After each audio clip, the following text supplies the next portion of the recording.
Good afternoon, everyone. It is Monday. I'm outside today. The boys are out here playing football. I wanted to do a little project. I was gifted this little ferro rod sometime in the past. Jared, I want to say thank you. And I've been meaning to do something with it. And today, I'm doing something with it.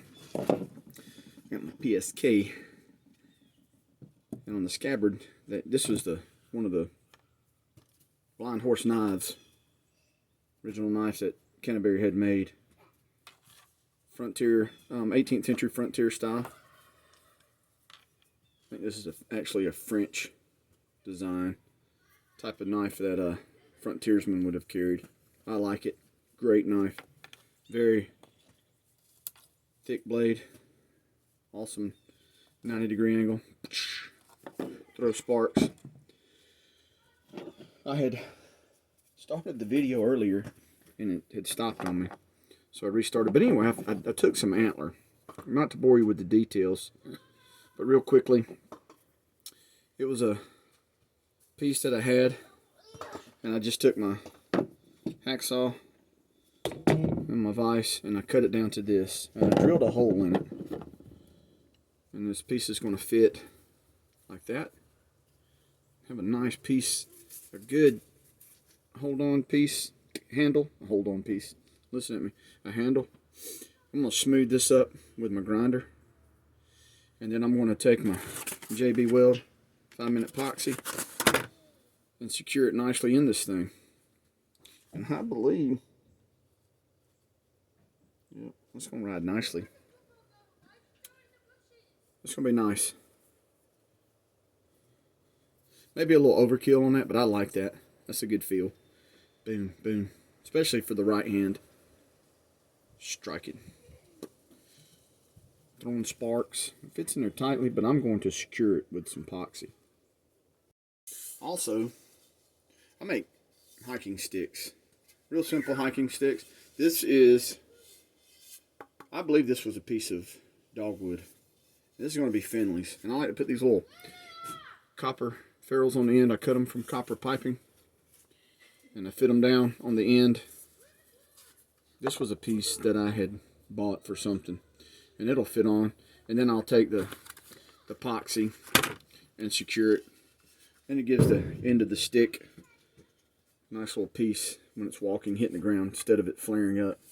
I've got a stick that I made some years ago, and it's probably got close to 1,000 miles on it of hiking with me. I know it's got over 400 miles on the Appalachian Trail, and it holds up nicely. If you're making some sticks for hiking, walking, get you some copper, and it'll fit on.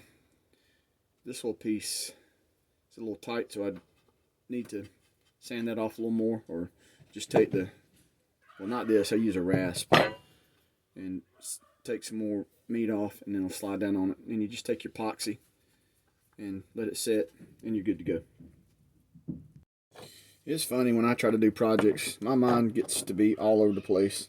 I come out here specifically to make this little handle for my rod to go along with my knife. Smooth it up with the sander. If you ever make the stuff out of antlers over time, the oils from our skin smooths it up and darkens it, and it gives it a nice little patina look, I guess is a word. It's going to be nice. I came up here to do this, and I wound up getting into cleaning up. Had so much stuff everywhere. So time kind of slipped away on me there, but that's going to look nice. It'll look good with that, man. It ain't about how good anything looks, but it fits nice in my right hand. So I guess if you're right-handed, this is going to work real well, but it'll work good in my left hand too. It's funny, when I was a little kid, I'm left-handed, but my mom and dad put me in this daycare, and the lady, back in the day, they didn't believe in left-handed people for some reason. So unbeknownst to my parents, I was being changed to use my right hand. So now I do things. I'm not ambidextrous. I'm right-eye dominant. And I think a truly ambidextrous person doesn't have a dominant eye. I've read that before, and I could be wrong on that. I'm sitting here looking at the material that I got left. There's so much antler material to make things out of. This is good stuff. It smells funny when you start grinding on it, or when you saw it. It smells like a barbecue gone bad. Check that out. That's going to be nice. All I got to do now is just put this epoxy in it, and it's good to go. This, I've never used JB Weld. This stuff is, I mean, it's working, but wow, you really have to put pressure on this syringe. What's up, Zany? Hi. Hi. Arnie showed up. We affectionately call him Arnie now, since they've watched What's Eating Gilbert Grape with me. Man, I'm going to tell you what, that's making it a little...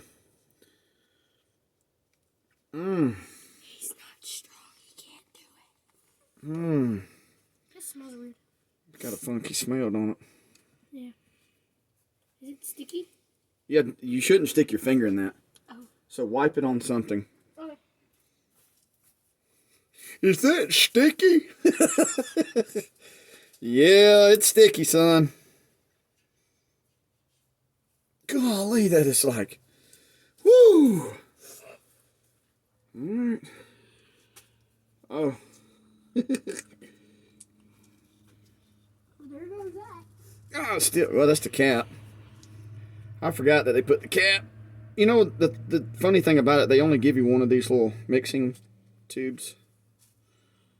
Yeah, that's enough. Nope. That's enough. It's not enough. Have you ever made one of these? No. I have, so shut your mouth. Alright. There we go. Do it. So we're going to let Finley's walking stick set there. Here you go, cat boy. And I put epoxy in that. So that's pretty much finished. What is that? It's a Is that ferro a rod. ferro rod? It's a ferro rod that you don't need to touch. But I want it. It's gonna overflow. It's okay if it overflows. All right, Finn, you're... Okay, put that knife down, son. That is very sharp. Alrighty. We'll be back. Alright, so looking at my drill bit. 5/16. 5/16. And this is going to be nice. I'm going to drill a hole in it here. And I'm going to put a little lanyard on it.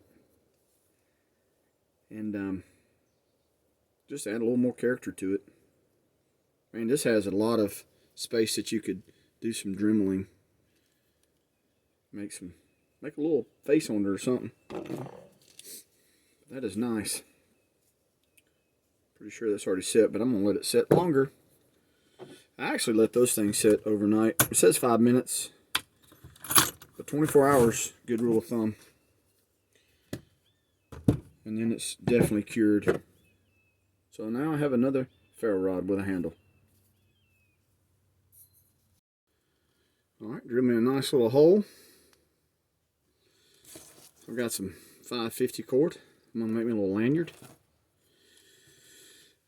And then this will be complete for now. Alright, man, I get out of practice pretty quick. It's been a while since I have done this type of braiding. I guess that's what that's called. But what this will be, this will actually slip down the lanyard. And in my scabbard, where the little loop is, I'll be able to pull this down around the loop, and it'll actually bite onto this end, and then I'll be able to secure it into my scabbard. So this is actually it looks neat, but it's actually practical. This is a little locking device, because you can tighten this up, move it up and down. All right, so now I'm going to clean this up, and this will be done. So here it is. We'll slide down the lanyard, if I needed to. Secure it onto my hand. But I mainly make this lanyard so it'll be secure in my scabbard. Because as it goes into that little loop, this little thing will come down. I can pull it around the bottom and then just simply cinch it up, and it'll bite up against the inside of that loop. And this will keep my rod from coming in and out. I do the knife the same way, which a lanyard is nice because it can help you, keep a good grip on it. See, this one does the same thing. This is a little tighter, but it does the same thing. Moves up and down, and I can secure it to the scabbard on the ferro rod loop, and I've done that a lot. Keeps my knife, which this type of, I'll have to show you the scabbard. It's on me now, I'm not going to take it off. And what I did, I just simply cleaned up the ends, burned them with a lighter, boop, boop, boop, and it kind of smears them back. They tighten down and adhere to it, kind of melt a little bit.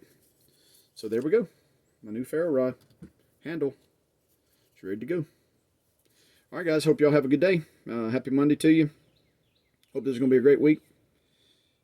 Once again, I'm going to mention the giveaway. It's this Thursday. And I believe we have 8 or so folks in it. And do the drawing Thursday evening. And we're going to give away that Camelus titanium fixed blade knife. And I'm going to send it out. I'm going to take care of shipping, so don't worry about that. I've always been the type of person, if you're giving something away, you don't charge for it. I've seen so many things that say, hey, we're going to give you this. And then when you get into it, you have to pay for shipping and handling. That's not giving you something. They can say that if they want to, but if you're going to give somebody something, you're going to take care of all the charge. So anyway, guys, have a great day, and I will see you later.